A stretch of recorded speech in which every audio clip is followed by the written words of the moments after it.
Hey, Drivetime, welcome back. This week, we are joined by Pastor Josh DuLany. For those of you with kids at Cape Christian, then you're familiar with Josh. Those of you who aren't, Josh is a second-time speaker here on Drivetime, and he's coming to us with just a great word. This one's going to be quick, but it's going to hit you. So, Josh, welcome back to Drivetime, and thanks for being here. Hey, Dave, thanks again for having me here. And what's up to all the fellas who are tuning in? Glad to be with you guys today. But hey, before we dig in anything, what's this I hear about a fantasy football league going on? Like, I've seen some signups opened up, and like, how am I going to get in on this? Because I'm a pretty competitive dude. And yeah, like, give me some details, man.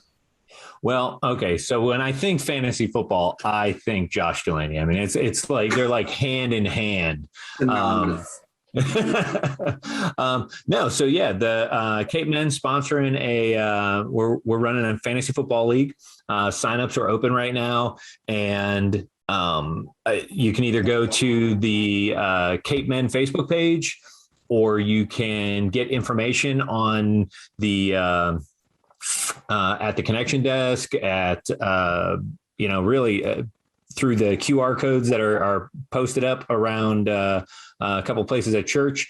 But it's just going to be a good time. We're going to do a draft night, lots of food, hanging out.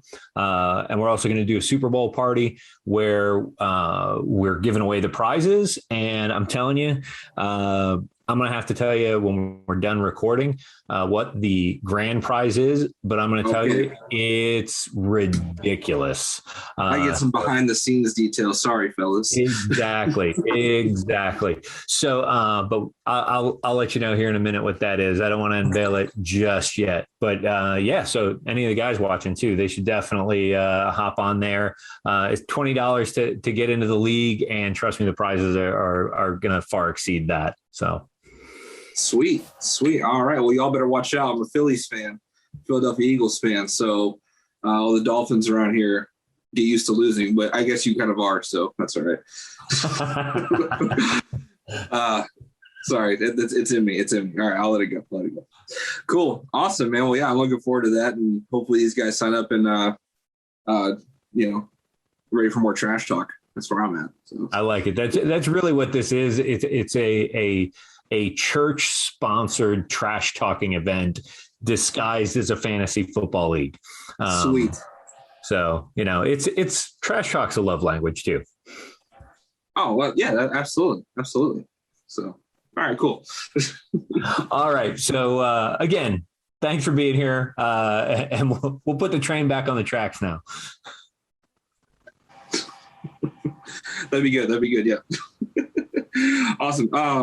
Well, cool. Yeah. I mean, whenever we met up to talk about this, I've got some stuff going on in my personal life that I just want to kind of be vulnerable about today. And so hopefully whatever we're talking about, not whatever, I know what we're talking about, but whatever comes up in conversation today, hopefully it gets us kind of scratching our heads and thinking, is this truth relevant to my life? Is kind of the goal today. So if it is, great. If not, then that's not a bad thing. It's just something to kind of think about because we're just going to end on a question today. And I really want us to kind of focus in on, is this question that I'm going to ask in a little bit, is this relevant to my life? Is this true about my life? If it's not, that's okay. But, let's just help evaluate that with each other and get a little thought provoking. So, man, I can say with a little bit of confidence that throughout my brief 25-year existence on the earth, it's been pretty good. I mean, I don't have a lot to complain about. I have a good family. I have an amazing wife. I love my job. I love my church. I get to do a lot of really cool things. I'm honored to be able to work with people like your kids and kids of the people who are on this, viewing this today. It's one of my favorite things in the world is showing up on the weekend and just trying to guess what kids are going to say. Cause, there's no telling what's going to come out of their mouth, but, it's random. But man, there are times, and I think the truth can be said about both things for everybody, is that while it's kind of easy sometimes to identify, oh man, the really good stuff that's going on, the fun and the exciting and the things that we're attracted to looking at and focusing most of our attention on, versus the stuff that happens that we are not so proud of and things that we're not so fond of in our lives. And the truth is both of those things kind of happen almost synonymously. We can say that things are going really good and things are going, for instance, so I've got a little bit of a family thing going on I've had for the last few weeks. I've got a family member, real close. We've just throughout our relationship since, I was born, this person's meant a lot to me, and we've had a really close relationship. And last year in 2020, they were diagnosed with cancer. And so that's always a scary word, just because, there's no certainty there with anything, and they try treatments and all that stuff. But things started looking up. This person went into remission and things were going really well for him. And then all of a sudden, just a couple of months ago, get a phone call from his urologist that he had stage 4 cancer, just kind of everywhere. It went from just being in his colon to now it's in his colon and liver and lungs, and it's just everywhere. And this is a current thing that I'm dealing with, and it's hard. It's not the conversations that I'm having to have with different people, this person included, are not the easiest conversations to have in the world, because you're talking about potential end stages of life and all kinds of stuff. And the real reason I bring this up today is because I really felt like in the last couple of weeks, I heard God say to me, if things get better, or if miraculously a healing takes place, am I still enough? Or if things don't get better, if no healing takes place and this person does pass away, am I still enough? And I'm not gonna lie, in the moment, that's a hard question to answer, because while I want to say yes, the selfish part of me is going to feel really sad when this person does go. And it's going to be hard because this is someone who's meant so much to me throughout my entire life. And I bring that up because I think a lot of us can say honestly that it's easier whenever we can identify what's going good in our lives to be like, oh man, God is my provider. He is more than enough. He takes care of me. He takes care of my family. He takes care of my finances. I can trust him no matter what. And I think that is true, but I just think it's a little easier to say in those moments. And where it's more difficult to say, but doesn't make it any less true, is in the times of our lives where things aren't going the way that we wish they were, when our family is not operating the way we wish it was, or our job sucks, or our bank account is a little bit, the number's a little smaller than we wish it was. Whatever it is, it doesn't make it untrue that God is enough. It just makes it more difficult to say. And when I was thinking about this for today, I was kind of reminded of the story of Abraham. Abraham, for those of you who are unfamiliar with the story, Abraham was he was one of God's first chosen people to bless many nations. That was kind of the promise that he was given, that he would be a father to many, many people, and those people would go on to bless nations for throughout history. And he was told that at an old age he would be able to father a son, and he did. There was some kind of it got a little reality TV show there for a little bit, but we fast forward far enough, and he did have a son with his wife Sarah. And through that son was supposed to be the fulfillment of this promise that God gave to Abraham. Well, one day Abraham has a visit from God and says, "Hey, I want you to prove to me that you trust me. I want you to prove to me that you and I are good. So I want you to, instead of sacrificing an animal, I want you to sacrifice your son Isaac." Now, culturally, obviously, none of us are going to ever be asked to do that. That's not a common thing, thank God, for us to have to deal with. But still, you can kind of feel the weight of just imagining you're a dad and your son who you care very much about, and you're basically being told, this is the promise I gave you, and I want to see, will you trust me enough to give it to me? It's really the question that God asked Abraham. And so Abraham does what I would assume is the most difficult task of any father in human history ever, takes his son with him up a mountain and prepares a sacrifice for him. And when he goes and he takes his blade, he ties up his son, he puts him on top of the altar, and he's preparing to offer his son to God. That's when a voice is heard by Abraham calling out to him, and through his faithfulness, through the trust, instead of killing his own son and offering him to God, through his faithfulness, God provided a ram in the thicket. It was caught up by his horns, and that's what they sacrificed and they gave to God. Now, I look at that for a second from the perspective of a son. I'm like, I would have a really hard time trusting my dad after that. Like, I'm never going with you to sacrifice the animal again. No way. But it's funny, if you read the text going up to that moment, when Isaac's walking up the hill with him, he's like, God, where is the animal for sacrifice? Because he knew, he's like, I've done this to you before. We usually have an animal or we bring something with us that we're going to sacrifice to God. Where is it? And Abraham's response was, God will provide the sacrifice. And he did. Now, God provided Isaac, which in Abraham's mind at that point was the sacrifice, but he also provided the replacement sacrifice for him on the top of the hill. And I can't imagine a more difficult task. I can't imagine a more difficult ask. But I think Abraham somewhere knew along the way, based on the life that he had lived up to that point, that God has been enough leading up to this point and provided for us. Even though this is the most difficult thing I've ever had to face, God is still enough.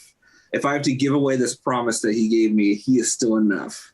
And he was. That's why it says here in Genesis 22, verse 14, after all this took place, Abraham called the name of that place, the Lord will provide.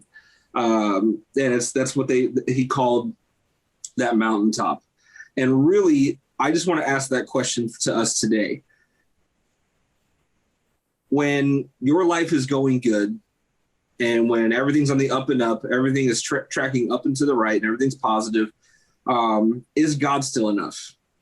Can you still put that life in God's hands? Because sometimes we trust that life more than we trust God's hands. We're like, no, I got under control. My finances are great. My family's doing great. Everything's kosher. Everything's perfect, exactly the way it needs to be. I have no complaints. Life's awesome.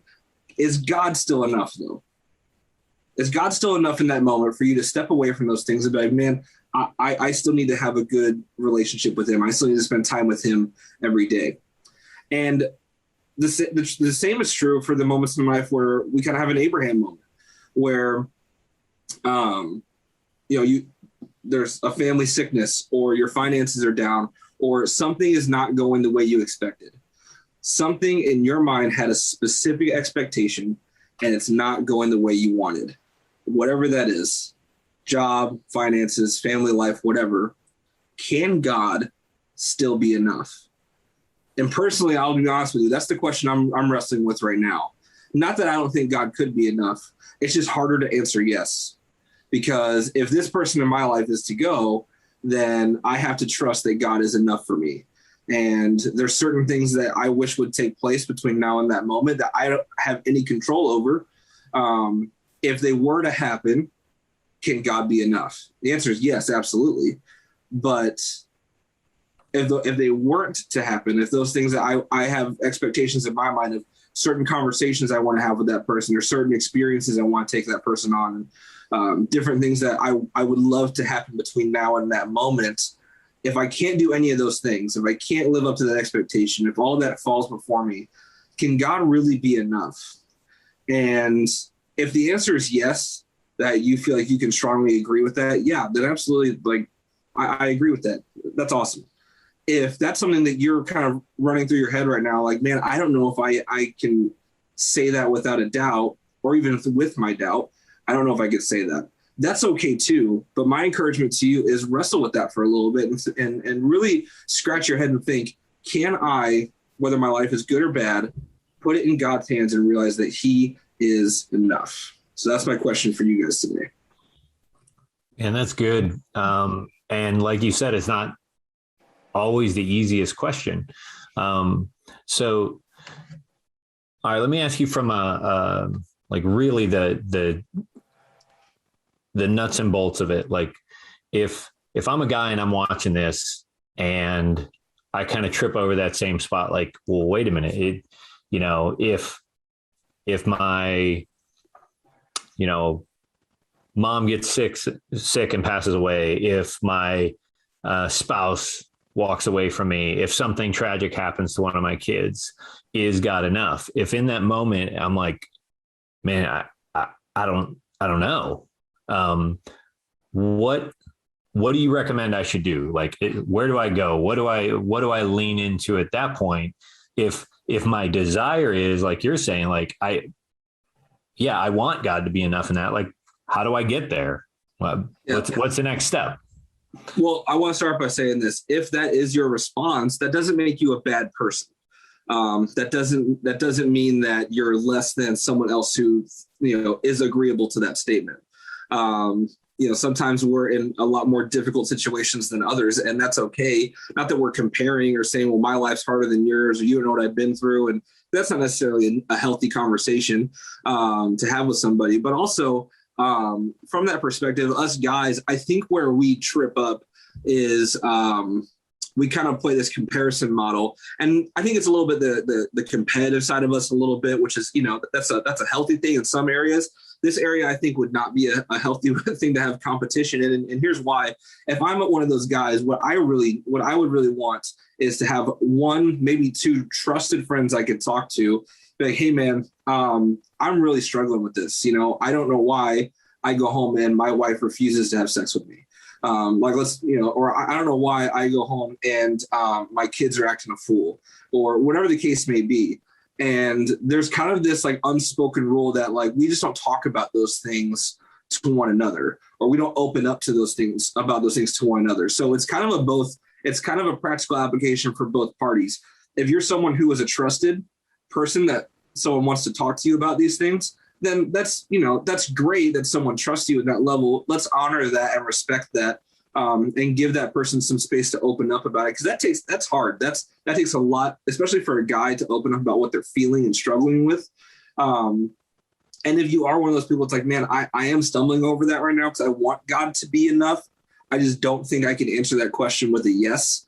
I would really encourage that don't wrestle with that by yourself. I would say your next step is to at least ask a friend or someone that you trust, maybe not someone who's dealing with the exact same thing you're dealing with, because of the whole misery loves company. You'll end up just kind of swimming in your own sadness or struggle or whatever it is. But find someone who maybe has dealt with some of those things and is not going to shame you for it. But even if you can't come up with a solution, or if no solution is given to you, just to have someone to talk to and to get it off of your chest, it works. It works wonders for your self-conscious, even just to sit in a room with somebody and go, hey, man, I'm really struggling with this. Here it is. Here's the emotion I'm dealing with right now. I don't have a safer space than this to talk about it. And I'll be honest, I do that with Corey. Anyone who goes to church at Cape Christian, Pastor Corey, I sit in his office once a month, and we just have a one-on-one and we chat. And one of the biggest things, one of the biggest reasons I value that time is because usually about the first 20 minutes, he just says, hey, man, how are you doing? How is things going on in your life? And it gives me a little bit of time to let someone I look up to know, hey, this is kind of where I'm at. And that's there. Not that everything gets solved in that 20 minutes of lamenting about something, but it's healthy, man. It's healthy. And the only other thing I would say, other than talking to someone you trust, is write it down. Almost in the form of like a letter to God.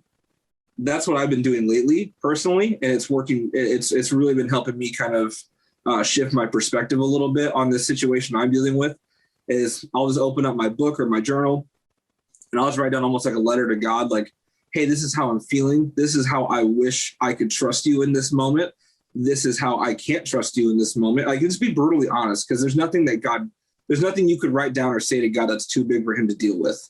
So write it down, write a letter to him, go back to that, or write another one the next day. I mean, whatever it is you are dealing with, give it over to God. Even if the answer is no, God is bigger than that no.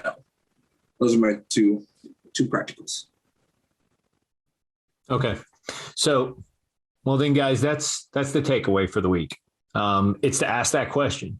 It doesn't even have to be a hypothetical. Look at your life as it is right now, for the good, the bad, the messy, the imperfect, and the incredible.